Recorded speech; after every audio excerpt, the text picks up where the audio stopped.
Happy Halloween once again. This is ridiculous. Thank you for joining me. I need to get me an agent. The story behind this episode is pretty sweet. After I made the Magical Poppin' video, my good buddy Shauntendo actually contacted me and said, "Hey man, that sucks.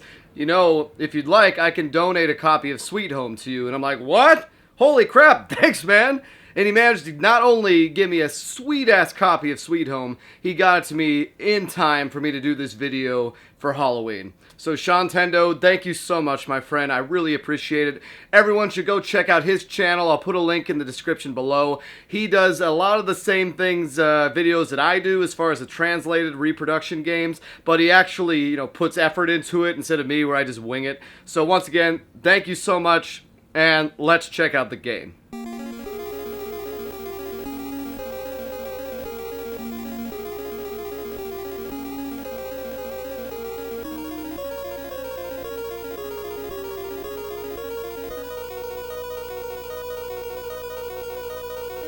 So basically, this was a game that came out in 1989 as part of a tie-in to a movie. It was a game based on a movie, and they came out around the same time. In fact, the movie actually helped promote the game. Now, it's a game made by Capcom. It's essentially the grandfather of survival horror games. It's a RPG where you have 5 characters. Each one of these characters has its own individual trait, carrying item, and then they have 2 inventory slots that they can put anything in. So for instance, you have the guy with the lighter, you have the guy with the vacuum, and the guy with the camera. Then you have 2 girl characters. You have a girl with a medical kit, and then another girl with a key. Each one of these will be used in certain scenarios. So for instance, the girl with the key can unlock doors. The guy with the vacuum can vacuum off glass and also vacuum off the frescoes. Now, the whole plot of this game is there's 5 documentary filmmakers that are going to this game, going to this house that has laid dormant for 30 years. Supposedly, this fantastic painter had passed away there 20 whatever years ago and has all these frescoes or paintings lying around, which every single one of these frescoes looks exactly the same. Whatever, but yeah, they're all exactly the same. When you find one, you have to either just take a picture of it, and that will reveal some message, usually a clue, sometimes just scary words, and then you have to either vacuum it and then take a picture for some of the other ones. And they all look exactly the same. Yeah. And that will eventually either help you manage your way through the house, which is a big mansion. You unlock doors, there'll be cutscenes showing the doors open. Key items you'll get, like slides or a log or just items scattered throughout the house that will help you access other areas of the house, keys, various stuff. Like, yeah, it's very, very well put together. The level design in this game is amazing because you'll be playing an area that you played at the beginning of the game, and there'll be a locked door, and that locked door doesn't get unlocked until the 11th hour of the game with an item that you would never think about. I mean, there's a key you see early on in the game, the iron key, and you don't get it for at least another 5-6 hours. So the whole time it drops hints of, oh, you remember that? Maybe that's where I should go. And it's incredibly large in scope, but when you unlock everything towards the end of the game, it's like, holy crap, the bedroom is just this close to this. This is here, the lake is here. It's just really well put together. The guy who created this game is the same guy who went on later to be involved heavily with Resident Evil. And if you haven't heard by now, I'm sure you have, this game is very much the originator of Resident Evil. It takes place in a mansion. You have limited inventory. You have items scattered throughout the house that will help unlock other places. You have a cutscene showing a door opening. And yes, I know this is a translation, but there's even a little scripture written in one of the notes, which, by the way, notes scattered throughout to give the story, that says, "This place of residing evil." Now, if you look at the original Japanese, that's not what it translates to. That's more of just a joke thrown in or a little callback. But yes, it's very much, this is the originator of Resident Evil. I mean, look at the door cutscene alone. I only wish that these people had bad voice acting, because that would be phenomenal. Yes. Each one of the characters can die. So if you lose one of your teammates, there's no Phoenix Downs, there's no revivals. Once they're dead, they're dead. You get a gruesome cutscene, and then you're kind of screwed. So I lost a couple people in the playthrough, but I would reset and then go through and not lose them, because it makes it so much harder. You lose the guy who has that item all the time. You can find replacement items, but it just makes things take so much longer because inventory management with only 2 slots is pretty difficult.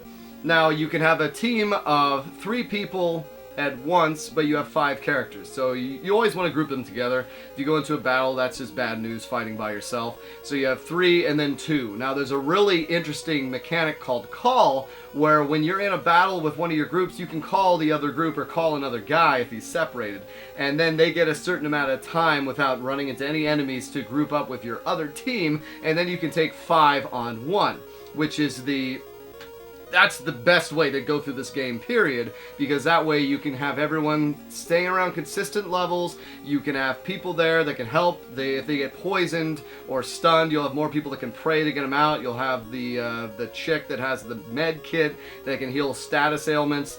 It's just all very well constructed. It's so well constructed for an RPG. Because the enemies don't drop anything. There's only item upgrades for your weapons, but even then, generally the new item you find is going to be better for your character.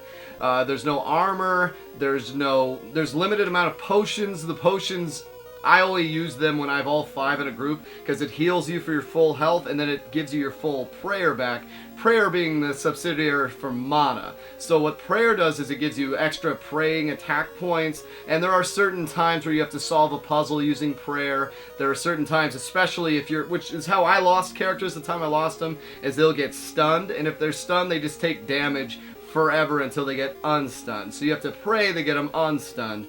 And once I realized that mechanic, I wasn't losing people, and what a great game. What an amazing game. Just the gameplay, the enemies, this is an NES game that has so many gruesome kind of things in it. When there's this one character who dies later in the game, and you see this cutscene where his flesh is melting off his face, and it's just so cool.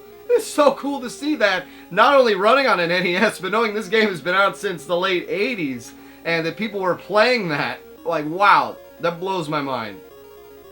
Very, very clearly the godfather of Resident Evil, which another one of my favorite series is a Resident Evil series. So I was always looking forward to playing Sweet Home. I thoroughly enjoyed it. The grouping up mechanic was great. There's a lot to like in this game. And for me, I haven't really played too many 8-bit RPGs. I'll be honest, I really haven't. I haven't played any of the Dragon Warriors, any of the Final Fantasies on the NES, and so the sprite-like was nice, and it was good that I enjoyed it, because now when I go on to play those later on, I'm kind of familiar with the look of it.